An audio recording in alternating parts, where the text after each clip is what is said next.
Hi hello guys, இன்றைக்கி நம்ம பார்க்க போகிறது பேக் டிசைன் தான் பார்க்க போகிறோம். ப்ளவுஸோட பேக் டிசைனு இதுதான் ஆரிய ஒர்க்கு நார்மல் நீடியில் பண்ணது. இது ஒரு கான்ட்ராஸ்டான க்ரீன் கலர் சாரீக்கு பண்ணது. வாங்க எப்படி ஸ்டிச் பண்ணுறேன்னு பார்ப்போம். அதுக்கு முன்னாடி சப்ஸ்கிரைப் பண்ணாதவங்க பண்ணிக்கோங்க. யாருக்காவது இந்த வீடியோ யூஸ்ஃபுல்லாக இருக்குன்னு நினச்சிங்கன்னா ஷேர் பண்ணுங்கள். இதுதான் அதுக்கு த்ரெட்டால் 2 லைன் ஆல்ரெடி நான் போட்டு தான் வச்சுருக்கேன். போட்டுட்டு அதுக்கப்புறம் க்ளூ அப்ளை பண்ணிக்கலாம். சுற்றிலும் ஃபுல்லாக க்ளூ அப்ளை பண்ணிக்கலாம் பால் செயின் ஒட்டுறதுக்காக. இப்போ க்ளூ அப்ளை பண்ணிட்டு பால் செயின் ஓட்ட போகிறோம். நிறைய பேர் கேட்பீங்க, இது பேட்ச் ஒர்க்கு அப்படி இப்படின்னு சொல்லுவீங்க. இருந்தாலும் இது ஈஸியான மெத்தடுன்னு தான் நான் சொல்லிக் கொடுப்பேன். ஆரியா ஒர்க் தெரியாதவங்க இதை யூஸ் பண்ணலான்னு தான் நான் சொல்லிக் கொடுக்குறது. இதுக்கு மேலே ஸ்டிச் பண்ணணும். நார்மல் டிடியிலாலும் ஸ்டிச் பண்ணால் தான் இது நல்லா நிற்கும். எப்படி இருந்தாலும் லைஃப் லாங் நிற்கணுன்னா மேலே ஒட்டுறது பெருசு கிடையாது. ஒட்டினதுக்கப்புறம் ஸ்டிச் பண்ணணும்.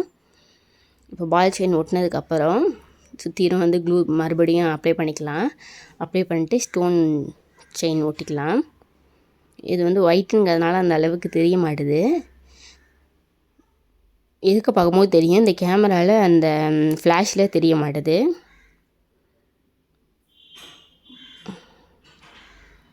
இப்போ ஸ்டோன் செயின் ஒட்டியாச்சு.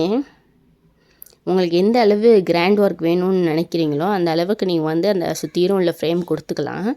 ஒரு 4 to 5 லைன்ஸ் கொடுத்தீங்கனாலே அந்த கிராண்டான ஒரு லுக்கு கிடச்சிரும்.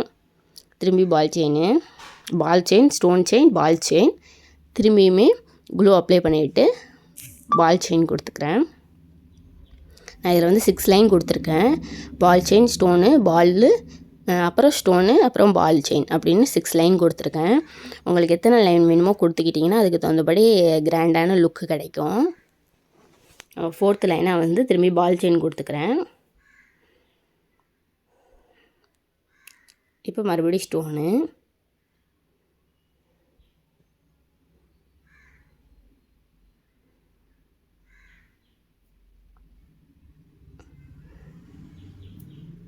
இல்லை எனக்கு சிம்பிளாக வேணும்னா 3 லைனோடு நிப்பாட்டிக்கலாம். இப்போ பால் செயின். இதுதான் முடிஞ்சுட்டு இந்த ஃபுல்லான ஒர்க்கு பார்டர் ஒர்க் முடிச்சாச்சு. இப்போ அதுக்கப்புறம் என்ன டிசைன் பண்ணணுமோ பண்ணிக்கலாம். நான் அதுக்காக த்ரெட் ஒர்க் பண்ணுறதுக்காக அந்த வீல்ஸ் எடுத்துக்கிட்டேன்.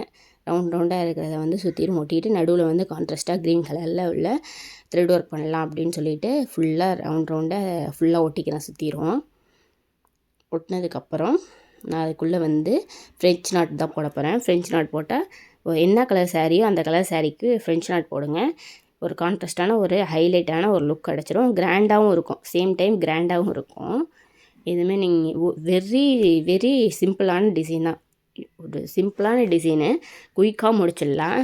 அந்த அளவுக்கு ஒரு ஈஸியான மெத்தடு, ஆனாலும் கிராண்டாக இருக்கும். அதுதான் இதில் மெயின்னு. இது மோஸ்ட்லி ஆரியா ஒர்க் தெரியாதவங்க, ஸ்டிச்சிங் பற்றி தெரியாதவங்க இதெல்லாம் ஈஸியாக நம்ம கற்றுக்கலாம். அதுக்கு தான் அந்தமாரி பேட்ச் ஒர்க்காக போடுது. நிறைய பேர் கேட்பீங்க பேட்ச் ஒர்க்கு. நாம இது பேட்ச் ஒர்க்கு தான், இல்லைன்னு சொல்லலை. பேட்ச் ஒர்க்கு தான். என்ன நார்மல் இடையில் ஸ்டிச் பண்ணுறோம், வேறு ஒன்றும் இல்லை. தெரியாதவங்க தான் இதை கற்றுக்க சொல்கிறாங்க. இதில் ஆரியா ஒர்க்கு தெரியிறவங்கள அசிங்கப்படுத்துகிறீங்க அப்படிலாம் சொல்கிறாங்க. அதெல்லாம் இல்லை, தெரியாதவங்க கற்றுக்கோங்க, தெரிஞ்சவங்க ஆரியா ஒர்க்கை நோக்கி போங்க, அவ்வளோதான். ஃப்ரெஞ்ச் நாட் போட போகிறோம். பாருங்கள், இதில் சென்டரில் ஒட்டியாச்சு. இப்போ தெரியுது பாருங்கள், அந்த ஃப்ளாஷ் இருக்கிறதுனால அந்த அளவு தெரியலை. இப்போ பாருங்கள், நல்லா தெரியுது ஒர்க் பண்ணுது. இப்போ சுற்றிரும் ஃப்ரெஞ்ச் நாட் போட போகிறோம்.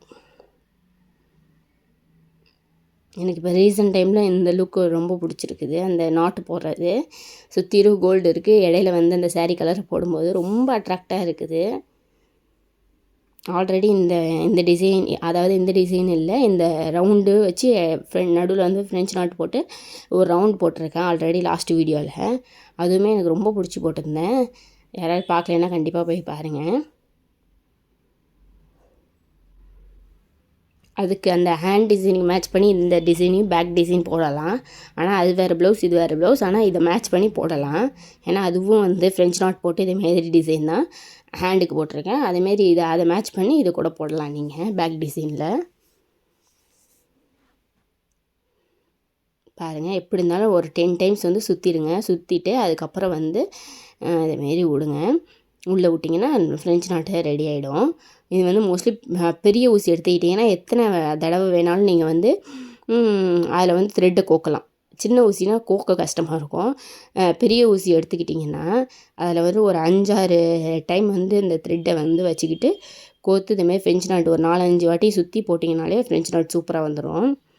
பாருங்கள் இவ்வளோ பியூட்டிஃபுல்லான டிசைன். எனக்கே அப்படியே பர்சனலாகவே எனக்கு ரொம்ப அட்டாச்சாக இருந்துச்சு இந்த டிசைனு.